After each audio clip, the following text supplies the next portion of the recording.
Bien, arrancamos, ¿ok? Buenas noches, bienvenidos de regreso. Hoy vamos a hablar del control y registro de mano de obra. Y esta dinámica aplica tanto para la mano de obra directa como para la mano de obra indirecta. Solo quería recordar que las teledocencias son complementos de los itinerarios que ya están a disposición todos los 3 parciales, ¿ok? El enfoque es intentar aclarar dudas, dar un par de tips, en algunos casos algunas herramientas que les pueden colaborar para simplificar un poco el contenido. En el caso de la mano de obra, está bien explicado a detalle paso a paso. El enfoque que yo estoy tomando es darles una herramienta más dinámica, pero sí profundizar cuál es la relevancia de la mano de obra desde la perspectiva del patrono, es decir, usted como dueño de una empresa que contrata recurso humano. Estas son algunas de las situaciones básicas que hay que saber para efecto del registro correspondiente, porque para protección del recurso humano está la Secretaría de Trabajo. Bien, ahorita la base legal de este contenido es el Código de Trabajo. Ese nos aplica a todos, no importa el rubro, no importa el estilo de trabajo, no importa a qué se dedique la empresa, no importa si trabaja 24 horas o si solo trabaja 6 horas al día, nos aplica a todos porque el enfoque es proteger al recurso humano, es decir, proteger a las personas, otorgándole los derechos y algunos beneficios. Como vamos a hablar de la planilla, vamos a hacer especial énfasis en el cálculo de las horas. Los que han estado o estuvieron conmigo en contabilidad 1, allá vimos una planilla con un enfoque mensual, donde solamente teníamos un salario y empezábamos a hacer distintos cálculos. En esta ocasión es un enfoque por hora, con la relevancia de las herramientas para calcular horas extras, para reconocer el trabajo nocturno y el trabajo mixto, que hay consideraciones adicionales que no solo es un salario. Y en este punto estamos en un interín como país donde se derogó el marco de protección social, pero todavía no queda, desde el momento que salió la propuesta hasta hoy, no ha quedado claro si es que se va a reemplazar, si es que se va a mejorar, si es que solo se está modificando o solo se está cancelando y dejando a discreción el tratamiento del recurso humano. Entonces, ahorita pues me voy a quedar dentro del marco de protección social con el enfoque de la información del 2019. ¿Por qué 2019? Porque los itinerarios están grabados en esa fecha. Y en el periodo anterior, cuando estuve con costos y que la dinámica fue actualizar todo, hubo discrepancias en el camino, pero es que yo me quedé con el itinerario porque era lo que se me hacía más fácil pausar, recordar, y después venía el otro, es que yo lo trabajé con la versión actual, porque miren, no sé qué, el otro se puso a proyectar, entonces para evitar esas situaciones, me estoy quedando con 2019. En ningún momento voy a dejar de lado las actualizaciones, es decir, lo que nos aplica en el 2022 y cuáles son las situaciones que si usted está trabajando, si usted está administrando o si usted es un asalariado por hora y quiere saber qué cálculos le están haciendo, pues esa es la información del 2022 que usted va a tener. El archivo que está en pantalla lo voy a subir al final de la sesión. Sin embargo, está este archivo en la plataforma. Se llama Planilla, Cálculo, Impuestos sobre la Renta, Seguro Social, Infop y RAP. Este fue una recopilación que les ofrecían a los chicos del periodo pasado sobre todo el entorno que aplicaba y por qué algunas cuestiones cambiaban y de dónde salían y por qué en un momento estaban en el RAP y después ya no estaban en el RAP o la empresa les dijo le voy a empezar a dar dinero, resuelve usted. Venía esas preguntas, eso fue como la lección aprendida del periodo académico anterior, entonces fue con ellos una sesión en particular ok, ustedes les está preocupando esto, entonces hagamos una sesión donde vamos a discutirlo. Ya en este periodo académico, pues estamos mezclando lo que es, conversé con los chicos del periodo pasado que les estaba preocupando y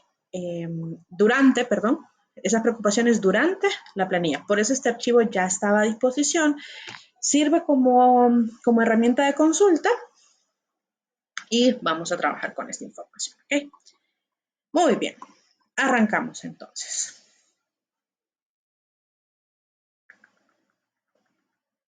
Aquí está. Código de trabajo. Artículo 321.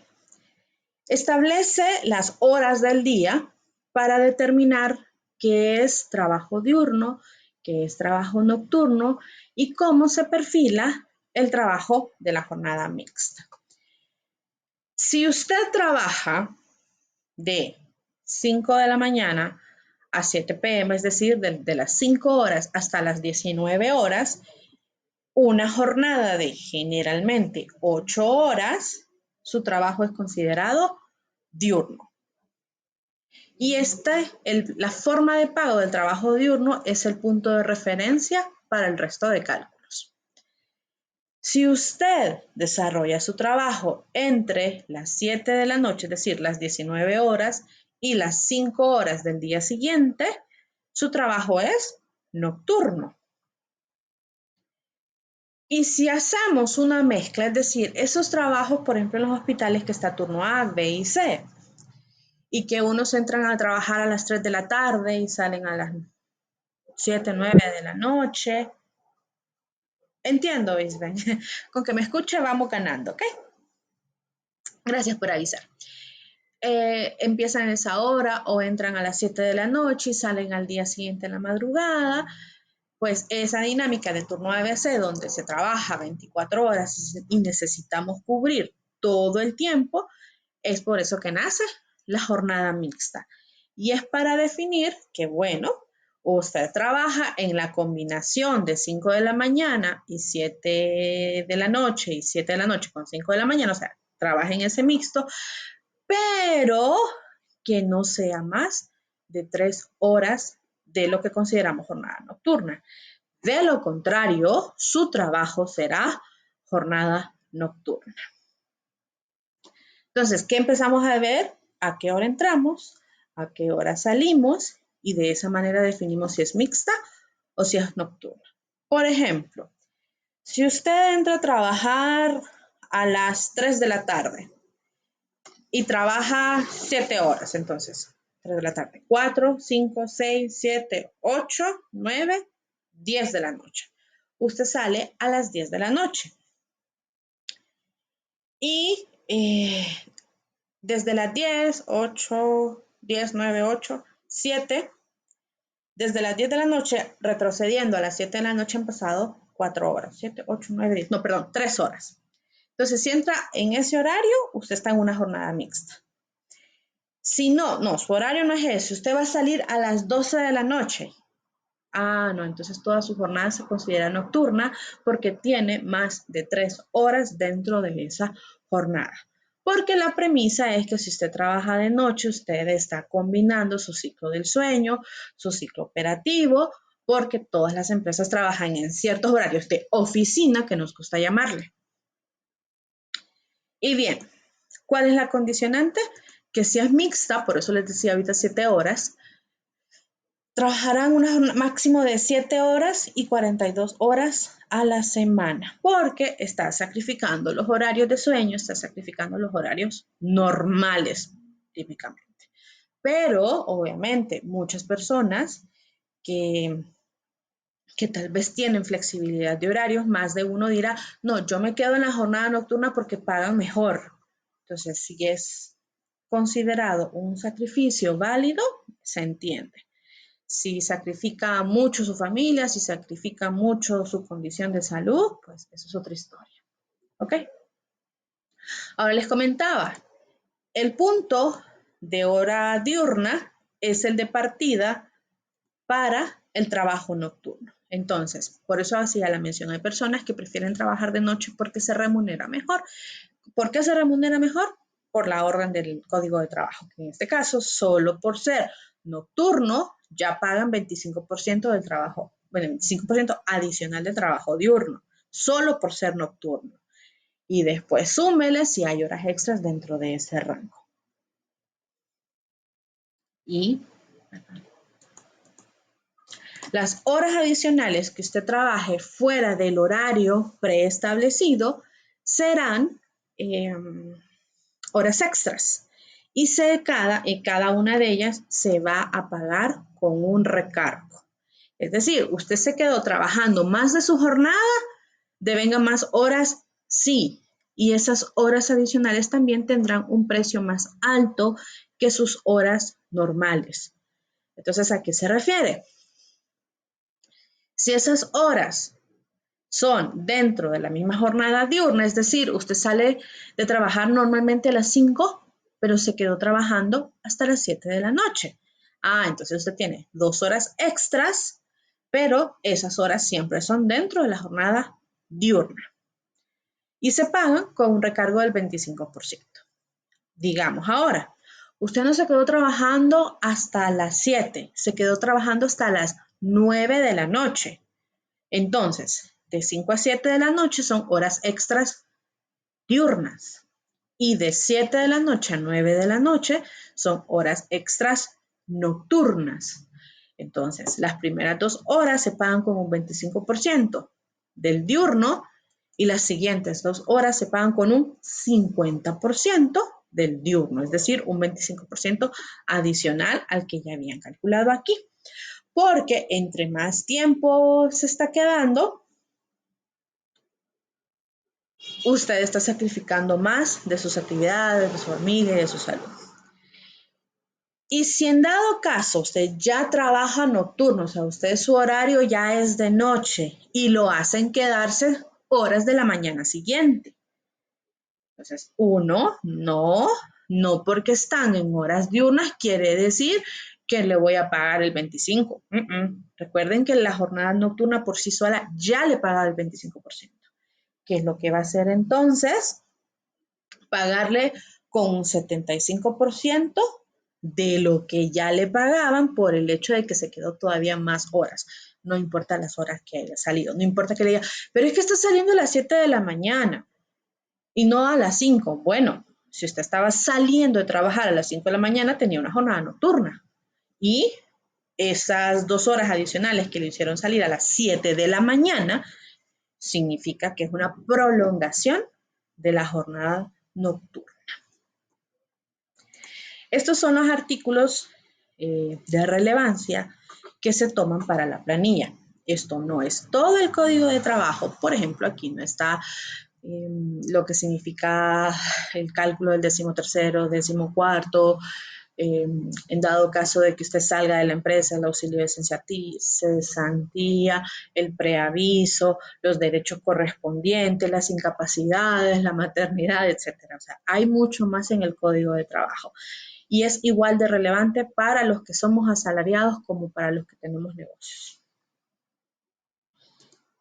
A ver, entonces, en esta ocasión estoy trabajando con el mismo ejercicio que está en el itinerario, sin embargo, se los planteo en Excel de manera distinta, porque lo que quiero rescatar de aquí es todo lo adicional que está. No muchos en realidad, la mayoría de las empresas ya tienen automatizado esta situación. Antes usaban Cardex, usaban tarjetitas, ahora tenemos relojes biométricos, donde con su huella digital o con algún carnet magnético, usted solo coloca el dedo en una zona o pasa el carnet y lee su información, se registra en un servidor y todo ya está programado. Eso es lo que sucede en la realidad. Pero hay que saber qué es lo que está pasando detrás de toda esa configuración y eso es lo que pretendo abarcar ahorita. ¿Qué nos dice el ejercicio que está en el itinerario? Que tenemos 6 empleados y que estos empleados trabajaron horas extras y le está dando la información de cuántas de esas horas fueron diurnas y cuántas horas fueron nocturnas, bajo la premisa de que todos trabajan en jornada diurna, en jornada que le diremos normal. Asimismo, les da el sueldo diario que tienen estas personas. bajo la idea de que trabajan 8 horas diarias. Adicionalmente les menciona cuáles son los cargos que tienen, no lo pegué en la imagen porque ya estaba aquí, cuáles son los cargos que tienen para definir cuál de ellos es mano de obra directa y cuál de ellos es mano de obra indirecta. Recuperando los conceptos básicos, la mano de obra directa es la que trabaja sobre los materiales y los va convirtiendo. La mano de obra indirecta nunca trabaja sobre los materiales, sino que se relaciona, pero su labor no es convertir la materia prima en un producto terminado. Entonces, primero que vamos a hacer, calcular los sueldos. ¿Qué sueldos? El sueldo ordinario y el precio de las horas extra. ¿Cómo? Voy a tomar a Freddy de referencia. El archivo, como lo ven, lo van a tener a disposición, pero me gusta ir explicando cada fórmula. En las primeras 3 columnas, solo estamos vaciando la información. Entonces, todos ellos trabajan en jornada diurna con un sueldo diario X. Y entonces lo primero que hacemos es calcular el precio por hora. ¿Y por qué resulta relevante calcular el precio por hora? Porque las horas extras se trabajan con un recargo del precio de la jornada diurna. ¿Qué hacemos entonces? Tomamos el salario diario, perdón, que me trabo, y lo dividimos entre 8 horas diarias. De esa manera, sabemos que Freddy gana 62.50 por hora, Julio 70, César 65. Luego, calculamos el salario semanal, como normalmente trabajamos de lunes a sábado, pero el código de trabajo me da un derecho adicional que se llama séptimo día. Porque nos indica que yo tengo derecho a trabajar 6 días y descansar un día. Perfectamente usted puede decir salarios semanales, el salario diario por 7, pero hago esta separación para recordar el derecho del séptimo día, que ese es un día de descanso. De esa manera, Freddy gana 3.500, Julio 3.920, César 3.640. Ahora vamos a calcular los precios de las horas extra. ¿Cómo lo hacemos? Bueno, ya tengo el precio por hora para cada uno de ellos. Está en la columna E del Excel. El precio de la jornada diurna, solo por ser diurna, ya se paga con un 25% de recargo. Por esa razón, tomamos el precio por hora ordinario y le sumamos un 25%. Lo mismo para julio y seguimos contando. Todos aplican en el mismo contexto. Posiblemente algunos sí tengan horas extra, posiblemente no tengan horas extra. Y cuando vayamos a hablar de la cantidad, les voy a comentar situaciones adicionales que suceden. Luego, como todos trabajan jornada diurna, es decir, trabajan entre 5 de la mañana y 7 de la noche, como la mayoría de nosotros trabajamos de 8 de la mañana a 5 de la tarde. Y algunos empiezan a moverse en ese rango. No, es que entramos a las 8:30 y salimos a las 5:30 porque movemos. Eso es normal en todas las industrias de acuerdo a los tiempos, a las jornadas, a los momentos de trabajar con los clientes. Pero el cálculo del precio de la hora extra nocturna será el precio por hora ordinario, es decir, el precio por hora diurno, más un 50%. Por esa razón, ven la multiplicación de 62.50 por 1.5, que es decir, el 100% de los 62.50 más el 50% de recargo. Así que pasa de ganar 62, pero si se queda de 5 a 7, gana 78 por hora. Y si se queda De 7 a 9 gana 93 lempiras por hora. Teniendo todos los precios, entonces traemos a colación la información de las jornadas. Voy a apagar la cámara porque me pica la nariz, perdón. Así que vamos a vaciar de lo que nos está dando el ejercicio y pasarlo a esta parte de la tabla. Ya regresé. Bien, ¿cuántas horas trabajó cada uno? Ya me da el detalle. Si no me da el detalle, ¿qué es lo que hacemos en la vida real?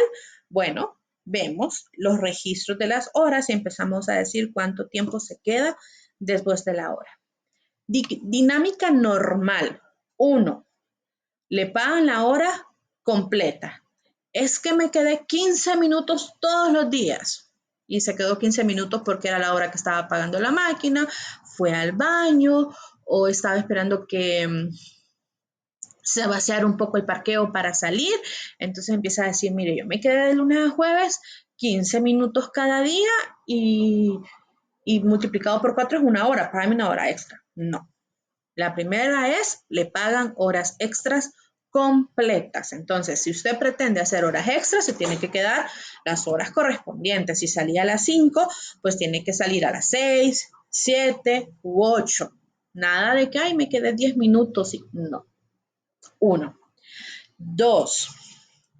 En este ejercicio no lo estamos viendo, pero, por ejemplo, Marlon es un supervisor.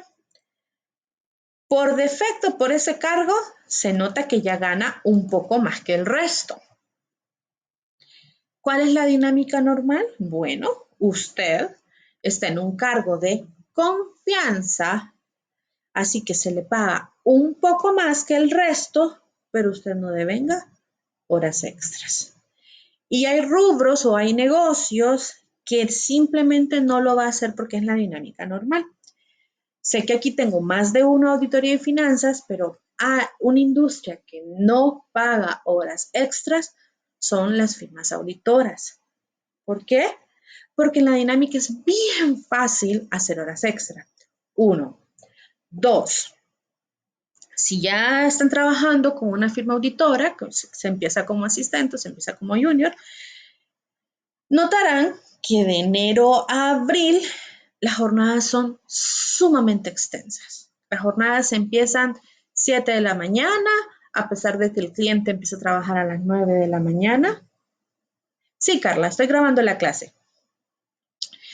Ellos empiezan desde las 7 de la mañana y salen hasta las 9 de la noche. ¿Por qué? Porque en esos 4 meses, de enero a junio, todo el comercio hondureño necesita auditar sus estados financieros con distintos fines. ¿Cuáles de ellos? 1. Para obtener financiamiento con el sistema bancario, si es empresa, necesita estados financieros auditados e irlos actualizando anualmente. 2. Para el pago del impuesto sobre la renta, necesita que se le audite para certificar su utilidad y proceder a pagar impuestos. 3. Para decretar dividendos, porque obtuvo utilidades y ahora quiere pagar dividendos, necesita hacer el proceso de auditoría. Entonces, como todos pagamos impuestos a más tardar el 30 de abril, el impuesto sobre la renta en particular, necesitan que se auditen en ese periodo los estados financieros. Entonces, por defecto, si usted va a ser auditor, si usted se va a dedicar a esa labor, sepa lo que esos primeros 4 meses del año es caos. Pero es que así es la industria y no se espera a última hora. Simplemente hay que esperar que llegue el cierre contable el 31 de diciembre de cada año y después de ese momento empezar la auditoría. Entonces, ese es un ejemplo de un negocio que es inherente, así es la dinámica y no le pagan horas extra. Entonces, entiéndalo que es normal, si usted pretende hacer una firma auditoria y usted va a decir es que me sale caro pagarle horas extras, pues ya el negocio es normalmente que no lo hace. Y eso es a nivel mundial, no solo es en Honduras. Así que es un trabajo sacrificado, pero de mucho aprendizaje. Bien, ahora, como les decía, que usted es gerente, que usted es asesor, que usted tiene uno de esos cargos de confianza. Entonces, bueno, no le van a pagar horas extras porque su salario por sí solo ya tiene ciertos beneficios. Y la labor que desempeña por sí sola ya tiene otros beneficios, es decir, es el gerente general, bueno, es cierto, toma muchísimas decisiones, pero también muchos de sus gastos los cubre la empresa porque necesita apoyarle de más de una forma para desarrollar su trabajo. ¿Qué es la dinámica? Le pagan el celular y muchos dirán, ay, pucha, es que qué bueno que me pagan el teléfono. Le pagan el teléfono para poder decirle, no importa la hora que suene ese teléfono, usted lo tiene que contestar. Entonces es como costo-beneficio y eso es muy normal, ¿ok? Entonces, hago ese paréntesis porque aunque quisiéramos decir que todos nos paguen horas extras, hay labores que por sí solas nunca las van a pagar. Hacemos el vaciado de las horas que en esta ocasión ya me las dice. En otras ocasiones van a tener horas, o sea, le van a decir, entró a tal hora y salió a tal hora. Y hay otro punto clave. Salvo que la empresa sea así de flexible, porque supe de una empresa bastante flexible con los horarios. Las horas extras se pagan por entrar después. Que si dice es que yo sé que tengo bastante trabajo, entonces voy a entrar a las 7 en lugar de entrar a las 8. Voy a entrar una hora antes para ir antes del tráfico, llegar tranquilo y empezar a trabajar. No, esa hora no se la van a pagar, porque esa fue control suyo. Las que se quedó después fue por solicitud de la empresa. Pero conocí una empresa que le decía, bueno, su labor la puede hacer en distinto horario y la hace en 8 horas diarias. Entonces venían unos y decía, puedo entrar a las 7 y salir a las 4. Y era una situación aceptable, pero eso era la decisión de la empresa. Y entró a las 7 y salió a las 9 de la noche, entonces le empezaron a contar horas extras desde las 4 de la tarde. Pero eso es solamente si la empresa es flexible con los horarios. Es muy raro, es más que todo si la empresa decide que como motivación hacen ese tipo de dinámicas y están dispuestos a pagar extra, pero es bien particular. Entonces, después de vaciar las horas extras, ya abarqué todo lo que quería comentarles. ¿Qué vamos a hacer? Multiplicar. ¿Qué vamos a multiplicar? Veo que no se ve muy bien, así que lo voy a calcular.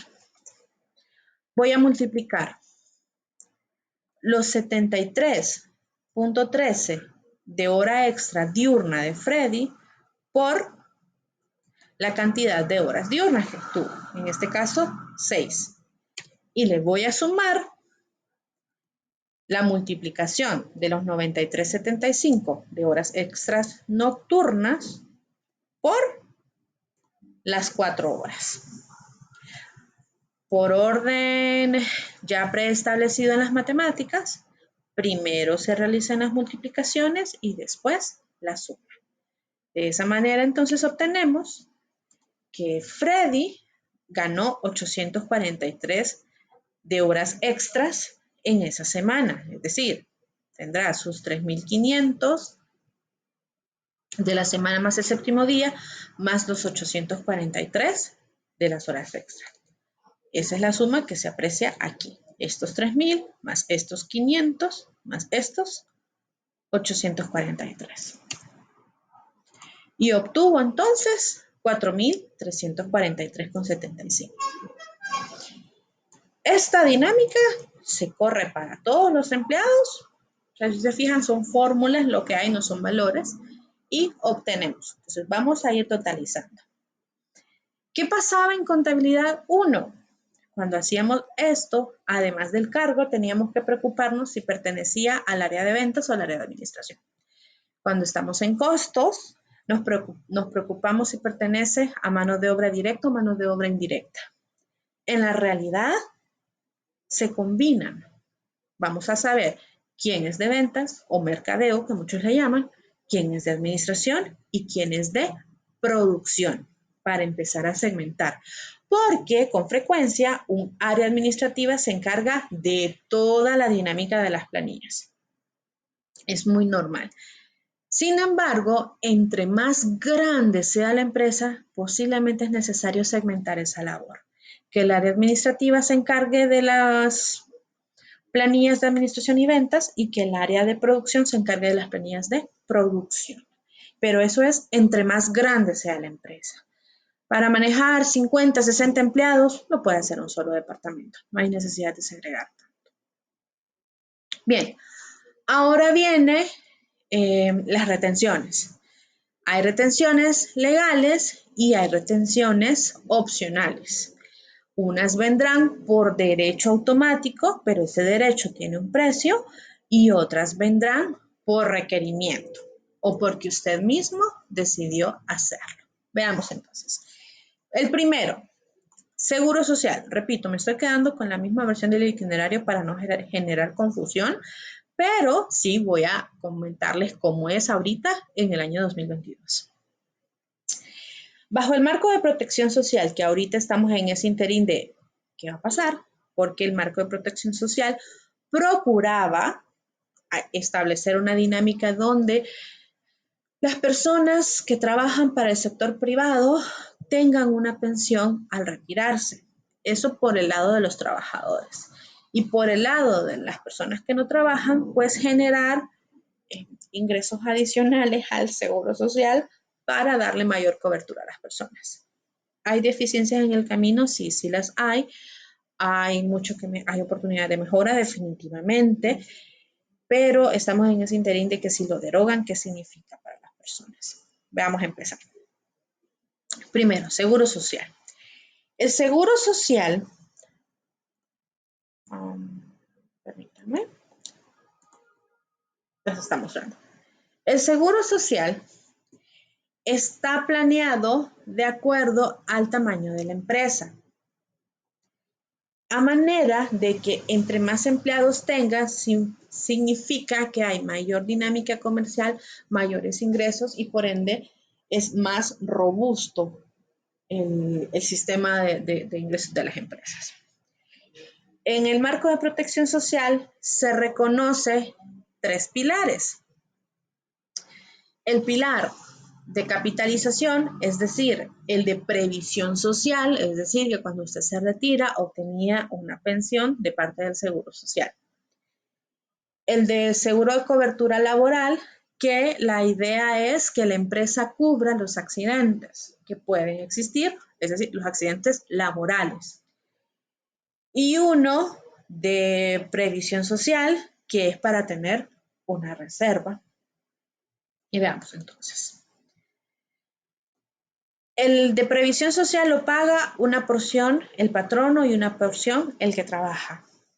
La cobertura laboral, es decir, la cobertura de accidentes, solo lo paga la empresa, porque la idea es que el Seguro Social le dé atención médica ante accidentes laborales.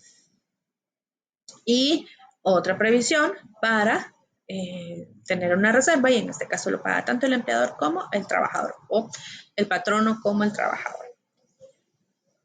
En este punto, 2019 era punto 15 cada uno, punto 66 y punto 15. Pero esto para empresas de menos de 10 empleados. Esta misma dinámica sucede para las empresas que tengan más de 10 trabajadores. Todo esto sigue siendo menos de 10 trabajadores.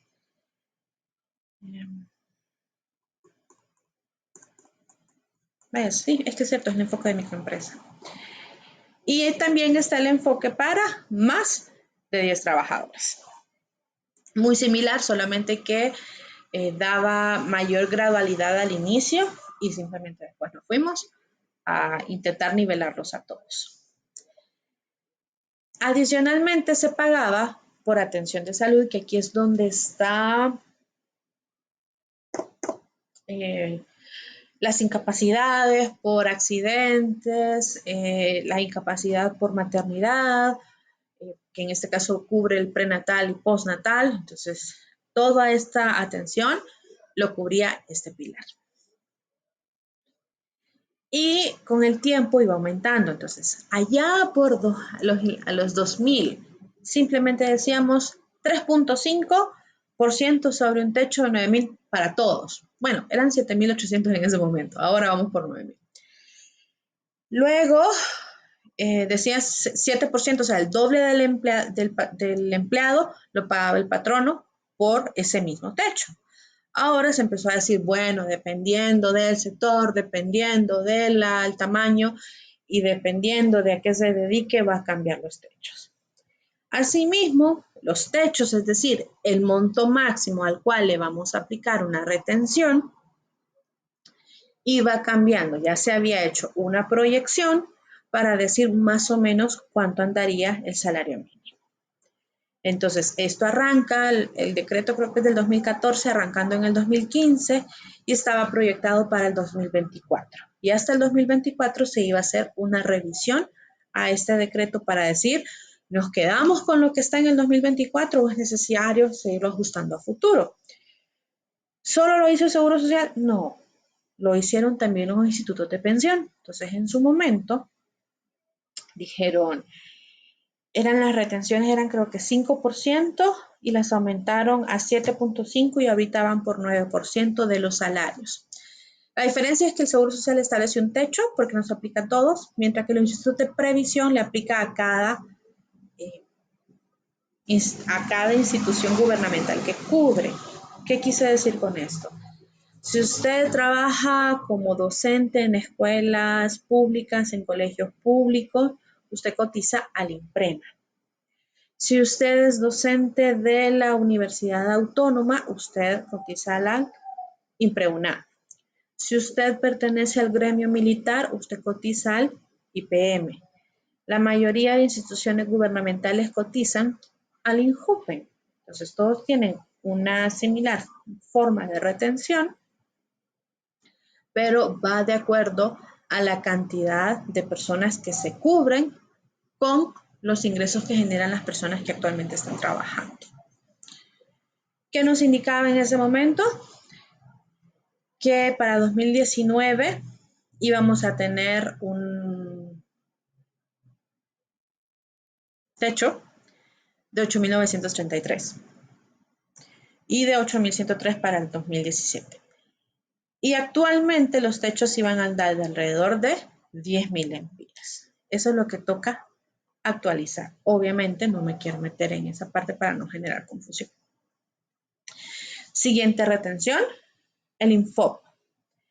El INFOP es una contribución que hace el sector privado a un instituto público con la intención de dar formación profesional a las diferentes industrias. De manera de que si usted se dedicaba a la madera, perfectamente al querer innovar podría pedirle al INFOP capacitación para que sus obreros que se dedican a hacer arte en madera tengan nuevas técnicas. El INFOP lo iba a cubrir. Esa es la idea. Asimismo, yo lo digo en Conta 1, lo digo en Conta 2 y lo vuelvo a decir en contabilidad de costos. Asimismo, hay formación para las personas que no están trabajando. Hay por medios virtuales, hay por medios presenciales. Recomendación, métanse a la página web y vean cómo están los cursos. ¿Cuánto es lo que se le da al INFOP? 1% del sueldo sin importar el techo. Entonces aquí no importa si gana mucho o poco, van los mismos. En el Seguro Social, si gana mucho, usted se le va a retener hasta cierto monto. Si gana poco, se le va a hacer proporcional a sus ingresos. Ya es antiguo, desde 1972, ahorita hay asuntos particulares con el INFOP, no sé qué va a pasar. Y el primero, lo siento. Perdón, el RAP, qué pecado. Régimen de aportaciones privadas. El RAP era un banco de segundo piso, hago el paréntesis, ¿verdad? Era un banco de segundo piso donde usted aportaba, su patrono aportaba, y eso le servía a usted para pedir préstamos. Al momento de retirarse del sector privado y decir, no, ya no voy a seguir trabajando con el sector privado, sea porque me voy al sector público, sea porque me voy del país, usted recibía su dinero de regreso. Sin embargo, el RAP, a ser un banco de segundo piso en su momento, no era un instituto de pensión. Usted no estaba recibiendo pensión, usted solo estaba teniendo un ahorro que le servía de garantía para préstamos. Pare de contar ahí. Después, con el marco de protección social, nacen las AFP, administradoras de fondos de pensiones. Esas AFP son privadas y son las equivalentes en versión privado y más pequeño de los institutos públicos, con la idea de fomentar la cultura de previsión, es decir, que usted va a tener un ahorro para su vejez. Yo sé que en interín pueden pasar muchas cosas, hay muchas opiniones al tema, pero lo que sí comparto es la idea de que usted se prepare para su vejez. Y si no tiene la suerte de llegar a una vejez, pues tenga un ahorro para otras emergencias y en el peor caso, para que tenga algún ser querido, algún beneficio cuando usted parta de este mundo. Ahora, ¿qué es lo que pasa? A partir del régimen de protección social, ya el RAP no es obligatorio, ahora es voluntario. Pero el segmento voluntario es un acuerdo de la empresa con el empleado. Porque hay personas que por iniciativa propia ya empezaron a crear sus fondos de pensión privados, entonces ya le dicen al patrono, fíjese que yo voy a trabajar con usted, pero yo ya días tengo esto, así que necesito que lo mande a la AFP, el porcentaje de previsión social. Pero el patrono, ahí venía la discusión de no, yo estoy con el RAP, te voy a retener en el RAP y vas a tener ese dinero, y viene una discusión que es simplemente resolverla mediante acuerdo, lo que mejor funcione. Otros decían, no, yo no voy a mandar a mis empleados al RAP, los voy a mandar a una AFP privada. Bueno o malo, cada quien decidirá, porque estamos en una etapa donde están empezando las instituciones. Así que no han madurado lo suficiente para decir que AFP da más rendimientos, que AFP le garantiza un mejor servicio. La verdad solo llevan como 5 o 7 años, así que todavía no se jubila nadie, al menos después de trabajar 20, 30 años. Y estas empresas que deciden irse a una AFP lo hacen porque tienen alguna relación con el banco. Entonces, le pagan por tal banco, por mandar los fondos por planilla, no hay ciertas comisiones, le dan facilidades para crédito porque va generando un récord allí.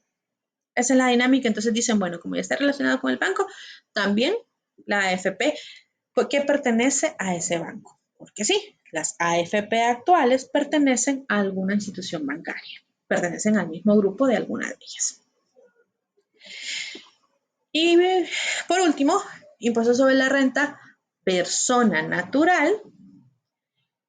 Esta publicación seguramente la ven todos los años, los que ponen atención a los diarios y la dinámica. ¿Cuál es? A inicio de año, todos esperamos el que Banco Central diga cuál fue la inflación del año precedente y ese porcentaje se ajusta a la tabla gradual. En este caso nos seguimos quedando con 2019, que es lo mismo que estaba apareciendo allá. Ahora sí, me regreso al Excel. Veamos entonces cómo queda. Hace un cálculo para saber el ingreso mensual que va a tener y si ese ingreso mensual está relacionado a el techo, por un lado. Por otro lado, lo considera como una proyección anual. Por eso ustedes ven y van a ver en los itinerarios que hablan de 52 semanas y después de traerlo de regreso. Así que bajo esa dinámica, con lo que nos quedamos es con un seguro social estándar para todos porque pueden devengar horas extras y pueden hacer mucho más altos sus ingresos. Eso con frecuencia sucede. ¿Qué vamos a hacer entonces? Para el lado del empleado, porque aquí recuerden, hay patrono y empleado, por el lado del empleado será el 2.5% por las incapacidades de la parte médica, el 2.5% del 8.103 y el 2.5% para el 8.882, dando una retención del 5%. Y esa es la fórmula que ven. 8.800 por 2.5% por 12 meses, porque este número está mensual, pero esta planilla es semanal. Entonces, anualiza y luego lo convierte en semanas, porque cada año tiene 52 semanas. Entonces, en algunos casos yo sé que lo van a fabricar a mano, está a disposición la forma. Ahora, después voy a hablar de la planilla patronal. Impuesto sobre la renta. El impuesto sobre la renta, como su nombre lo dice, viene de la ley del impuesto sobre la renta, se grava para persona natural y para persona jurídica.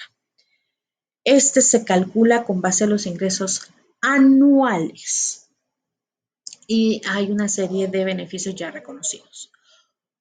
Uno, los ingresos anuales, hago alusión a esta parte de aquí, donde dice cuánto gana al año. Y casi siempre el periódico dice, todas las personas que ganen menos de 18,000 están exentos. Así es la noticia todos los años. Entonces, ¿qué hacemos? Tomamos el sueldo normal, lo anualizamos, o sea, el sueldo de la semana por 52, y aquí recuerden es la semana de 7 días. Por eso notarán que es el sueldo que es diario por 7 solo. Lo anualizamos. Y sin importar a qué se dedique, tiene reconocido 40,000 lempiras por gastos médicos automáticamente. Cuando cumple 61 años, este valor aumenta a 70,000 lempiras. Sabemos decirlo, a mayor edad usted necesita mayor atención médica. Esto sin presentar documentos. ¿Qué más hay entonces en la realidad?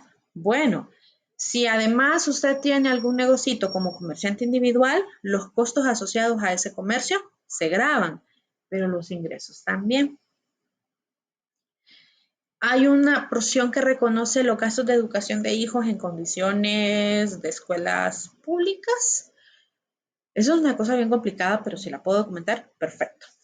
Si en el camino usted aportó a la AFP, esto también se va deduciendo. Y de esa manera se va calculando. Entonces aquí es una fuerte programación lo que hay en la realidad para que las empresas tengan afinado de acuerdo a los ingresos. El sueldo anual que calculamos, que es el sueldo semanal por 52 semanas, menos los gastos médicos que a todos les aplica, queda a lo llamado renta neta gravable. ¿Hay más detalles? Sí, se hace por medio de una declaración jurada. Sin embargo, como estamos en la premisa de que pagamos un salario, se aplica algo llamado retención en la fuente. Entonces, porque existe la retención en la fuente, es decir, porque existe que la persona que me paga, ahí nomasito toma los impuestos y se los paga al Estado, es que el impuesto sobre la renta forma parte de la planilla. ¿Quién paga esto? Cada quien paga lo suyo. Cada empleado paga su impuesto y la empresa paga su impuesto. ¿Cómo se aplica? Hay distintos rangos. Y lo que significa es que por segmentos yo voy a ir grabando mi impuesto. Entonces, por los primeros 158,000 lempiras, yo no pago impuesto sobre la renta.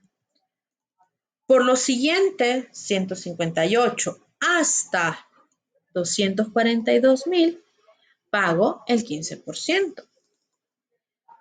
Por el siguiente segmento de 242 a 563 pago el 20%. Entonces, van por porciones. Es decir, no es que voy a decir, yo gano 300,000 al año. ¿A dónde quedo? En 20 y le aplico el 20. No.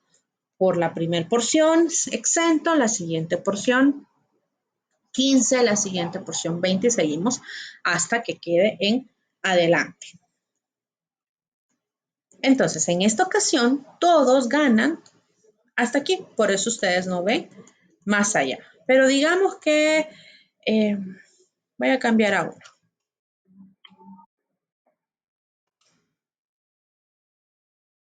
Nótese que estoy cambiando un valor. Obviamente eso no va a quedar en la versión final. Él gana 500,000. Bueno, quiero usar uno que llegue a otro rango. Por los primeros 158,000 no pago nada. En este segmento pago 15%, entonces será 15% por la diferencia entre 242.439,28 menos 158.995,07.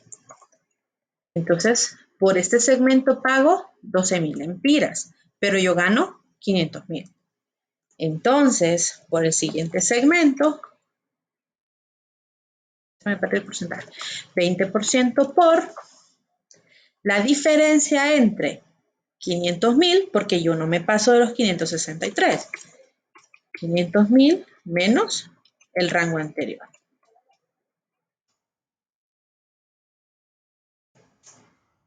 Entonces, a medida voy ganando más, voy pagando una tasa impositiva más alta. Entonces, hay muchos que dicen, excelente, gana 100.000 mensuales. Bueno, si tiene la suerte de ganar todo eso, pues considere que tiene que pagar impuestos de la renta alto. Entonces, de esa manera se va calculando. Así que si ganara al año 500.000 lempiras, va a pagar al año por estos 500.000, 64.000 de impuestos sobre la renta. Y estos 64.000 se van a ir deduciendo en todos los salarios. Ahora voy a deshacer porque no quiero dejar un desastre aquí. Y bien, en este caso, Julio gana 163.000 ya por defecto. Después en el camino se van haciendo ajustes conforme se vengan las horas extras. O sea, las horas extras no están exentas. Sin embargo, las horas extras no se pueden proyectar, salvo que en la empresa existe una política de límite de horas extras. Ahí empieza con esa política. Como él se queda en este segundo rango, solo paga 726. En este caso, el supervisor que gana un poquito más, como también se quedó en el primer rango, paga al año 2.910. Y como estamos haciendo una planilla semanal, el impuesto sobre la renta anual se va a dividir. Entonces notarán que es el impuesto anual proyectado de estos 2.910 entre 52 semanas.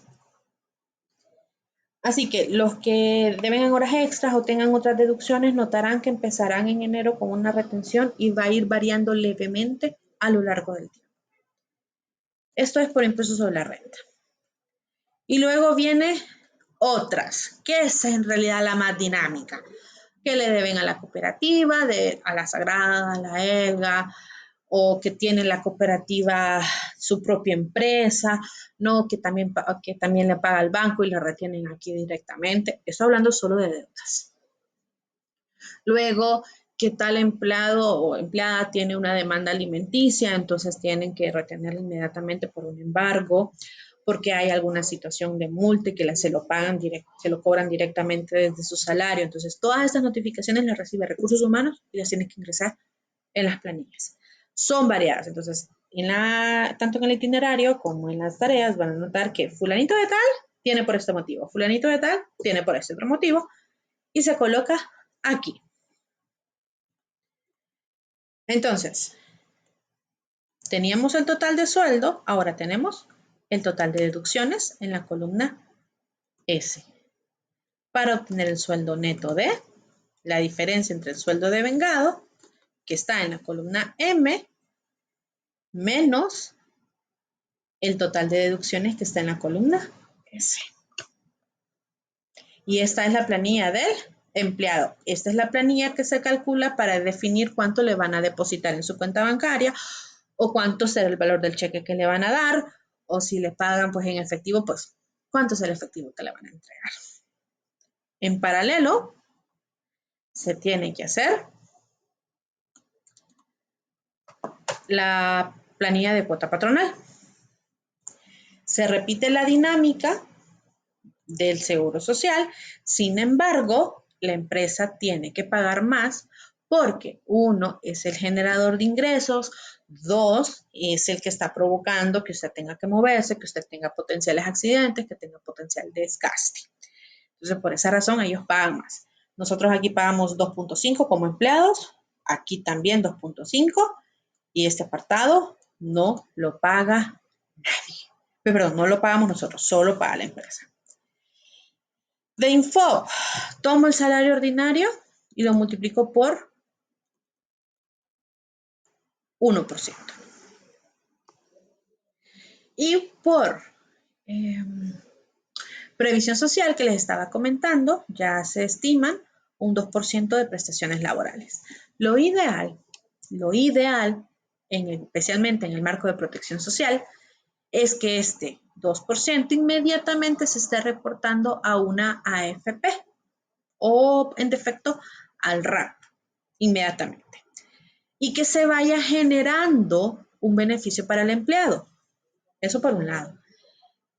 Sin embargo, una dinámica muy normal, pero esto es relacionado a la liquidez y al estilo de trabajo de la empresa. Muchos dicen, automáticamente te pago un poquitito más y vos, como dueño de tu dinero, decidís si lo vas a depositar, si lo vas a ahorrar o si lo vas a usar. Reconozco que esta práctica no me gusta porque a los hondureños todavía nos falta mucho la cultura del ahorro. Le damos mayor prioridad a las erogaciones que todos tenemos, que son frecuentes, que son recurrentes. Así que si nos pagan un poquitito más, asumimos que disponemos de un poquito más de dinero y lo gastamos, no lo ahorramos. Por eso en la universidad tiene la alianza con la IVA sobre una serie de seminarios que buscan mejorar la cultura financiera. Y no me refiero a hacer mejores estados financieros, no, eso es de contabilidad, sino a intentar enseñar buenos hábitos en la administración del dinero, en la contratación de deudas y en el ahorro. Esto lo hace la IVA, lo hace la comisión también, y es un asunto de intentar llegar a más personas porque como país, la verdad, nos falta mucho. ¿Okay? Y soy honesta, o sea, yo ahorro porque me lo sacan del sueldo. Entonces, y sé que así como yo, hay muchas personas. Así que lo ideal es que esto se fuera reportando allá. Por ende, por cuota patronal será la suma del seguro social, que es la aportación patronal, el INFO y las prestaciones laborales. Todo esto son fórmulas, así que les va a servir para las tareas. Luego viene el registro contable. Entonces, si notaron allá en órdenes de trabajo, solo decíamos, pagamos la mano de obra y la trasladamos a producto en proceso. Y ya. Pero la verdad, hay más. Estoy dándole zoom porque en el video se deteriora la calidad. Entonces, ¿qué pasa? Bueno, hay más información, pero esto es la versión completa. Claro, en órdenes de trabajo no se está mezclando la planilla, sino que el enfoque es entérese qué es lo que hay detrás de tener recurso humano. Cargamos entonces inventario de producto en proceso de toda la mano de obra directa. Se me perdió. Aquí, perdón, aquí. Todo el sueldo de vengado es mano de obra. ¿Por qué no está Marlon en la fórmula? Porque él es mano de obra indirecta, él es supervisor. Eso pasa a procesos. ¿Por qué no uso la columna T, que es la neta? Porque yo, como patrono, le pago este sueldo, pero estoy con la obligación de hacer las retenciones adicionales. Los costos indirectos de fabricación, entonces, es el sueldo.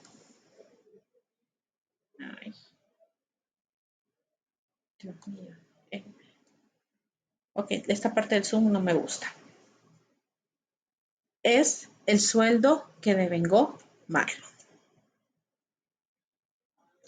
Contra el pago que yo le hago, que este sí está asociado al neto, porque les comentaba, el neto me sirve para saber cuánto le pago. Claro, hay que hacer la planilla, hay que hacer las transferencias. Pero a su vez, como yo le retengo dinero, tengo que reconocer que tengo esta deuda. Y lastimosamente no se imaginan con qué frecuencia pasa este problema. No se lo imaginan. Que le retienen al empleado, pero no lo enteran al seguro, al instituto, a quien corresponda. Entonces, lastimosamente, las personas se dan cuenta en los peores momentos. Traducción. Tuvo un accidente, lo primero que le preguntan es, ¿usted está en el Seguro Social? Sí. La ambulancia lo agarra y lo lleva al Seguro Social. Y cuando lo va entregando ahí, Seguro Social le dice, aquí no ha pagado, aquí está moroso, no le puedo atender. Pero ya está ahí, está herido. Dígame, Eduardo.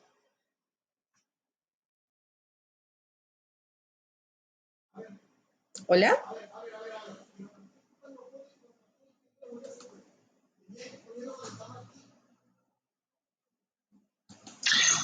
Buenas noches, Lili. Pero esa deuda, por así decirlo, que son las retenciones que el patrono le hace al empleado, eso el encargado de pagarlo es el contador, o mejor dicho, de reportarlo es el contador, ¿cierto? Sí. Okay. El contador lo reporta. El tesorero genera la emisión, ya sea de cheque, transferencia, para enterarlo. Entonces, pero la verdad, esa práctica no suele ser ni el contador ni el tesorero el de la mala práctica, suele ser una decisión bien arriba. Por darles un ejemplo. Gerencial. Sí, sí. Por darles un ejemplo, una institución de gobierno, no quiero decir nombres porque me puedo meter en problemas, pero una institución de gobierno en tiempos de pandemia no estaba recibiendo los fondos de ese fin. O sea, las instituciones de gobierno reciben los fondos de ese fin. Y estas instituciones de gobierno tienen que enterar a los distintos institutos de pensión. Entonces, ¿qué pasaba con sus empleados? Ellos tenían el número de préstamos con el instituto de pensión, o sea, estaban bien endeudados, pero la institución de gobierno no recibía el dinero de ese fin. Entonces, ¿qué hacía? Bien, calculemos la planilla. ¿Cuánto recibimos? Voy a decir un número. 1.000.000. De ese 1.000.000, 700.000 es en planilla. O sea, 700.000 es la columna M. 700.000. O sea, solo le queda un remanente de 300. Pero después de deducciones, esos 700.000 disminuían a 500.000. Entonces quedaba un excedente de 500.000. Entonces decidían, no voy a enterar las retenciones, no voy a enterar los préstamos, no voy a enterar los institutos de pensión, porque entonces si yo hago eso, no le puedo pagar el siguiente sueldo. Y eso es una situación real que les pasó a varias instituciones por el momento de crisis. No había plata, no había de dónde sacar, entonces empezaron a hacer las malas. ¿Qué pasó? Entonces, estas personas estaban morosos con los institutos de pensión, pero era un asunto de que ellos decían, pero es que a mí me lo retuvieron. Si a mí me lo hubieran dado, yo hubiera venido a pagarle. Entonces, hasta que se normalizó el flujo, entonces empezaron las negociaciones entre institutos de pensión y otras entidades de gobierno para poder resolver el problema porque castigaban a los empleados, pero los empleados no habían sido los culpables. Entonces, en este ejemplo, no es del todo una negligencia, no es que pensó mal y dijo, tengo más dinero. No, era la única manera de poder pagar la siguiente planilla y empezar a jugar y no pago esto para pagar la siguiente. Y ya de plano, ahorita no puedo pagar la planilla porque necesito pagar este gasto, entonces ni modo, los empleados espérense. Y eso pasó. Estoy dando un ejemplo para que no satanizarlo. También a veces son situaciones ajenas a las empresas, pero otras empresas simplemente dicen, necesito el dinero y ahorita no lo voy a pagar. Y espero que no le pase nada a ninguno de mis empleados porque no puedo atenderlo.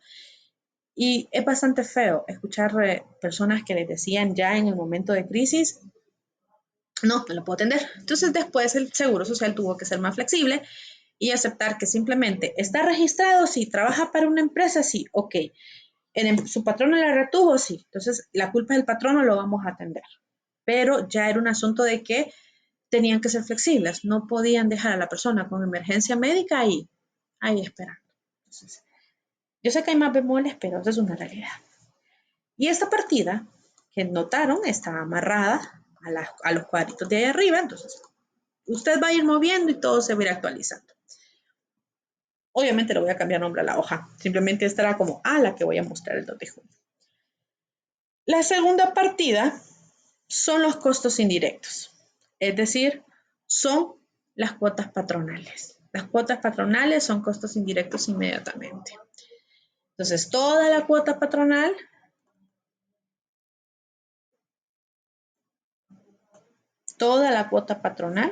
es un costo indirecto. Contra acreedores varios, y voy detallando. Perdón.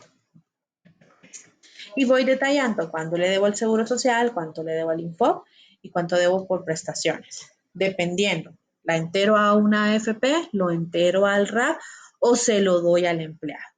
Es decisión de cada empresa, pero lo ideal sería que se enterara a otra institución que lo administre, que le sirva de garantía para contratar créditos. Entonces, ¿qué es lo que después de todo este contenido quiero resaltar con mucho pesar?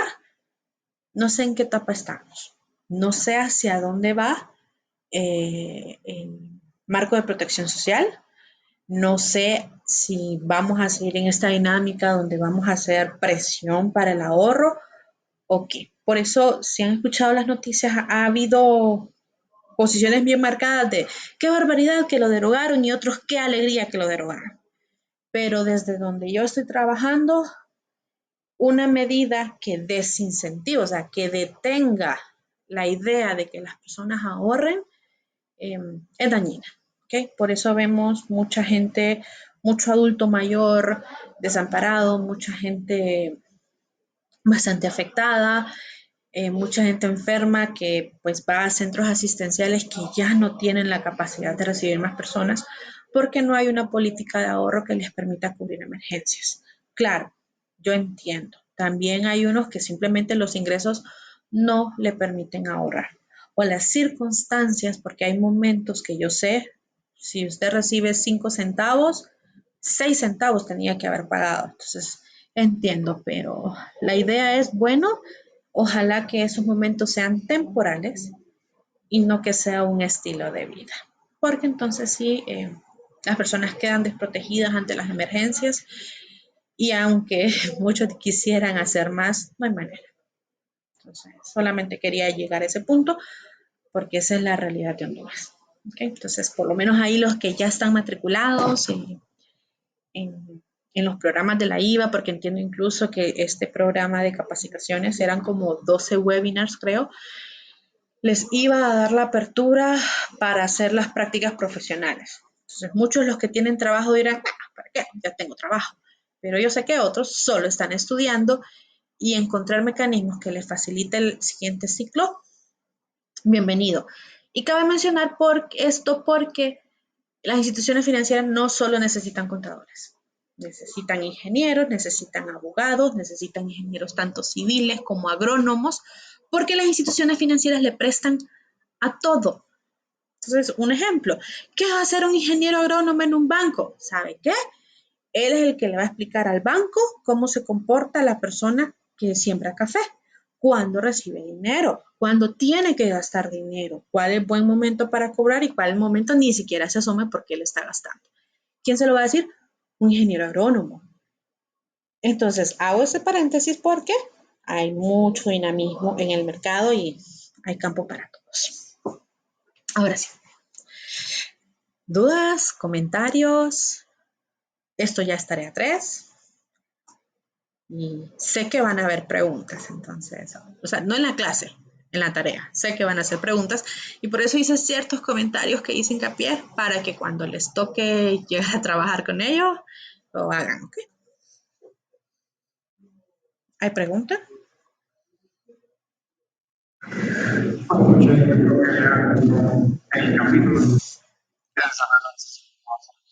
ahora no veo más. Ok, Maynard. Una cosita. Cuando nos dé si usted nos va a decir los techos, nosotros lo consideremos en base a la información que usted nos dio previamente. Ok, esa es muy buena pregunta porque eso fue la situación que sucedió. Van a trabajar con esa versión, con lo que están viendo.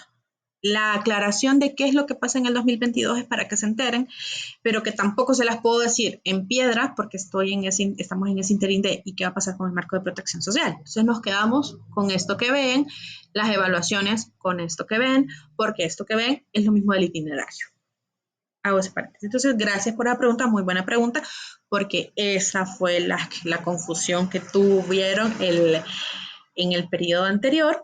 Entonces, en el contexto claro, se los acepté a todos porque era válido decir, pero es que yo me quedé con el itinerario, pero es que yo me quedé con la clase, pero es que yo ya proyecté para el siguiente ciclo. Entonces era como, híjole, ok, ¿qué hago? Entonces, en esa etapa, entonces nos quedamos así, donde sí, aunque yo ya estoy dejando acotadas las opciones, en el examen sí les pongo las tablitas para evitar la posibilidad de que les dé un resultado distinto, porque sí, estamos en versión de teledocencia donde usted va a decir A, B, C o D y usted, es que ninguno de los 4 que está aquí es el mío. ¿Por qué? Porque esto es una tabla diferente.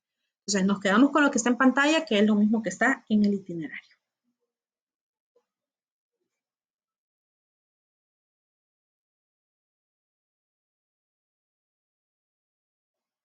Ok. Si no hay más, me dan pena los silencios en las grabaciones, la verdad. Licenciada, Hola, Eduardo. entonces al final, ¿cuántas partidas tenemos que hacer? Una por el sueldo ordinario. Una por el empleado Ajá. y uno por la planilla del patrón. Y siempre van a ser 2 planillas. Una planilla de retención de los empleados y una planilla de cuotas patronales. ¿Que se puede hacer una sola sábana con todo? Definitivamente. ¿Que académicamente a veces les enreda? También. Entonces, me he quedado en fines académicos, me he quedado con la versión donde separamos todo. ¿Que tienen que usar estos formatos? No. Verán en el itinerario que Graciela es un poco más detallada y va haciendo un montón de tablitas intermedias. También es válido, lo que mejor le funcione, ¿ok? Porque el resultado siempre será el mismo. Entendido. Gracias.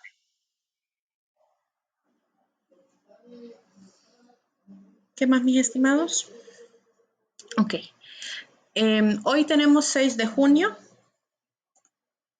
Perdón, 2 de junio. Jueves.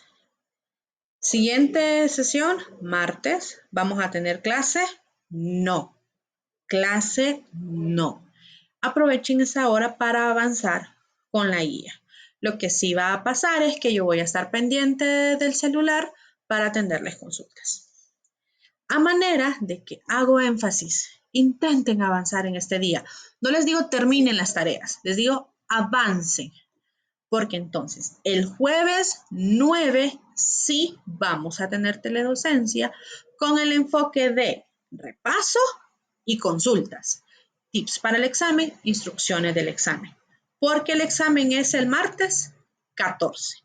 Recuerden que les hice hincapié en la primera sesión, el primer examen parcial, no me gusta colocarlo el jueves de la semana de exámenes porque estos son los 2 días que la plataforma colapsa. Entonces, no tenemos clase el 7, tenemos clase el 9 y vamos a examen el 14. En el 9 voy a dar instrucciones, voy a dar consejos y voy a dar repaso y atenderé las consultas. ¿Ok? Entonces, porque espero que tengan consultas en esta etapa. Pero les digo, no tienen que ser. Porque después del jueves, pues ustedes tendrán 10 adicionales para terminar la tarea. ¿Sí? ¿Estamos bien con las próximas sesiones? ¿O es necesario un recordatorio por la brevedad? Okay. Esto todavía queda grabado, entonces, por eso no, si se fijan, no he tenido nada. Quiero que quede grabado. Pues sí. Disculpe, licenciada, dijo que no tenemos clases el 7 y el 9 para dar instrucciones. Exactamente. Okay. Y tenemos que avanzar una guía. Sí, hay. O sea, son 3 tareas. Entonces, tarea 1 la han presentado 17 de los 25. Tarea 2, 1 de 25. Tarea 3, 0 de 25. Entonces, Yo sé que muchos van a esperar hasta la semana de exámenes porque es cuando piden permisos y se dedican a esto, pero recomendación, por lo menos intenten avanzar el 7 para que haya consultas concretas, para que sea productiva la sesión de teledocencia del 9. Elder. Gracias.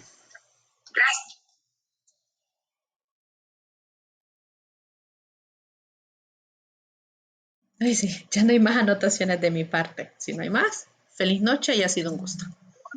Disculpe, estaba hablando con el micrófono. Ah, ok, ajá. Sí, le comentaba que pues a mí la plataforma me cruzó algunos horarios de clase, ¿verdad? Y ese día yo creo que ese día me toca examen también. Ok, ok, entonces voy a hacer como el preámbulo. Me gusta decirlo al 9 para la fecha, pero bueno, para decir el preámbulo.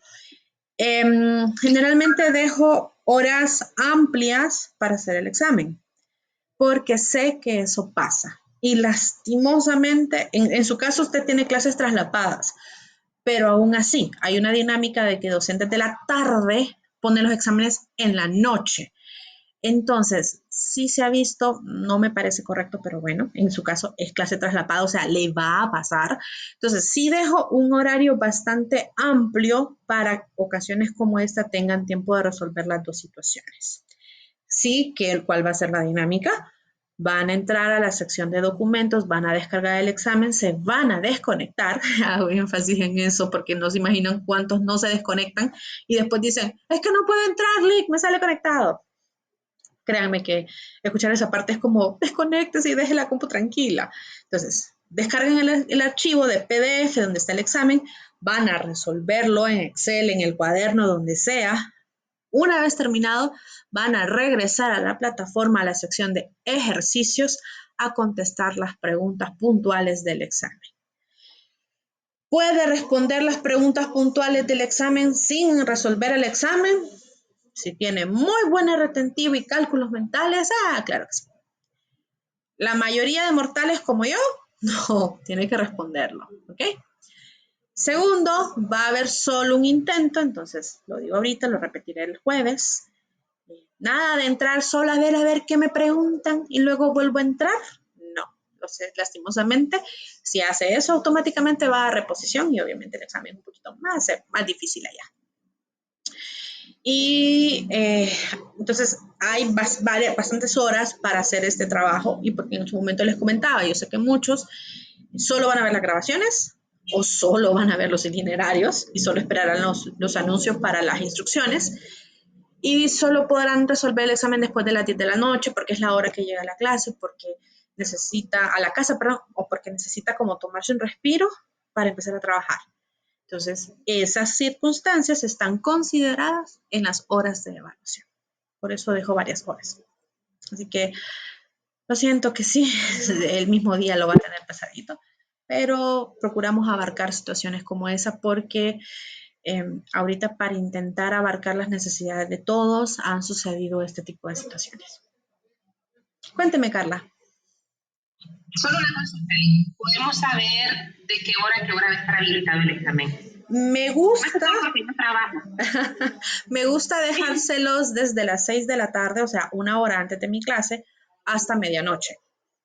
Súper, excelente. Solamente creo que, no, a ustedes no les va a pasar eso. A los de contados es que les pasa que llega un momento donde todo colapsó y ahí me toca dejarles 12 horas. Pero generalmente me gusta dejarles una hora antes del examen, aunque oficialmente se los voy a poner a la hora del examen y terminan a medianoche. Pero no es que se van a estar 6 horas en resolverlo. Claro, no es un examen de 6 horas. Simplemente es por todas las circunstancias que les estoy comentando que yo sé que va a pasar.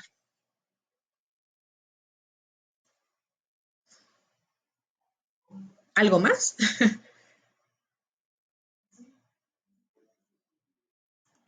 Muchas gracias, todo claro. Gracias a ustedes. Hoy sí. ¿Algo más? Gracias, licenciado. Tenga buenas noches. Muchas gracias. Gracias, buenas noches. Buenas noches, licenciado. Buenas noches, muchas gracias.